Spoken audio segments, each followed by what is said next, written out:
What is up, New Beginnings Church? Happy Thursday morning to you, and welcome to this devotional series, our walk through the book of Proverbs. We're getting that wisdom, and since it's, I'm going to say this right, because I keep saying July chapter 20, and I know that's not right. Since it's July 21st, we're in Proverbs chapter 21. That's really hard to say, y'all.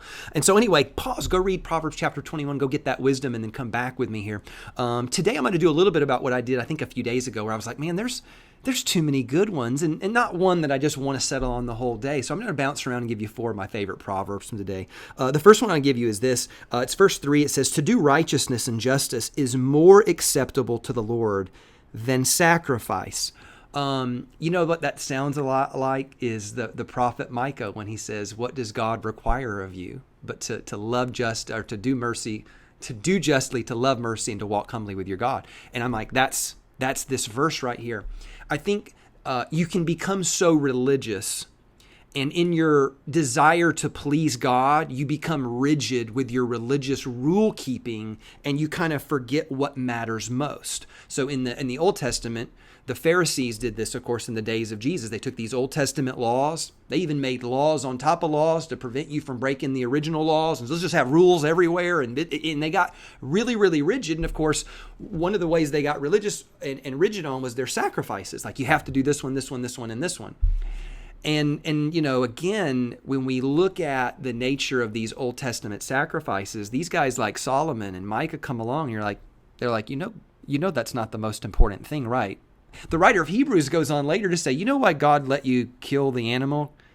Because you needed something to appease your own conscience. You think God needs an animal sacrifice? How ridiculous. That was actually God being kind, because in their day, everybody did child sacrifice, all kinds of animal sacrifices, all kinds of weird stuff I don't want to describe to you and tell you about. But the idea was this, is like, look, our religious practices are so important because the symbolism is important, what the meaningfulness to it is important, the reminder to us is important, but like, remember the heart behind all of it. The sacrifice actually reflects something much more powerful, which is this: righteousness and justice. And so again, what does God require of you? If you'll lean into righteousness and justice, I'm telling you what, you don't even have to think about the laws anymore. They kind of take care of themselves. I'll prove it to you. Watch this. What is righteousness? In this sense, it probably means my right standing with God, right? So I want to make sure that I have a right relationship with God. When I'm walking in communion with right relationship with God, I don't know, a lot of stuff just takes care of itself. I don't have to think about the rules, right? Or what if I always thought about, no, that would be unjust to somebody else. In all my actions towards other people, justice would lead the way. I never want to treat somebody wrong, unfairly, or poorly in any way, shape, or form. Well, all of a sudden now I'm walking with God and treating people right. Think about that. Walk with God and treat people right. I think life is pretty much solved at that point, right? Not these religious, rigid systems, right? But no, a life-giving relationship with God and a desire to treat people with the utmost of justice and fairness. What a beautiful idea. Next one is this. It's better to live in a corner of the housetop than in a house shared with a quarrelsome wife. Now, I'll take out wife and just say spouse for sake of every because I don't think it's limited. There's some contentious dudes out there that need to be checked, right? There's some contentious women out there. You need to be checked by this. If you're combative, argumentative, always looking to fight, always looking to argue, stop. Please stop. Go and fast and pray and seek God. Have a come to Jesus moment and recognize, no.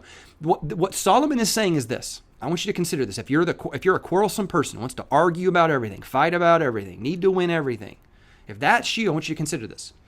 Solomon said is, if you have to choose between homelessness, living outside, or living with that, homelessness might be better. That's how difficult it is to live with a contentious person. Here's a radical thought. Instead of being a contentious person, I want you to go read what Jesus wrote in the Sermon on the Mount, or what he said in the Sermon on the Mount. He said this: blessed are the peacemakers, not just even peacekeepers. Peacemakers. That's where blessing comes. So anyway, next one is this. This one's so good. It says, one who wanders from the way of good sense will rest in the assembly of the dead. I don't even know that I have a thought on that. I just thought it was beautifully written and worth thinking. Like, one who wanders from the way of good sense or wisdom or counsel will rest in the assembly of the dead. Just know this. When I walk away from wisdom, I am walking towards some type of death and destruction. That's all there is to it. And then my last one is this. It's actually a little bit connected to the first one again. Whoever pursues righteousness and kindness will find life, righteousness, and honor. Again, I want you to consider that we're pursuing righteousness and kindness. We're pursuing righteousness and justice. And if you focus on those two things, I'm telling you what, life, blessing just kind of falls into your lap. Can I get an amen to that? Church, let us get wisdom, walk in wisdom. I love you so much. God bless you guys. I will see you tomorrow.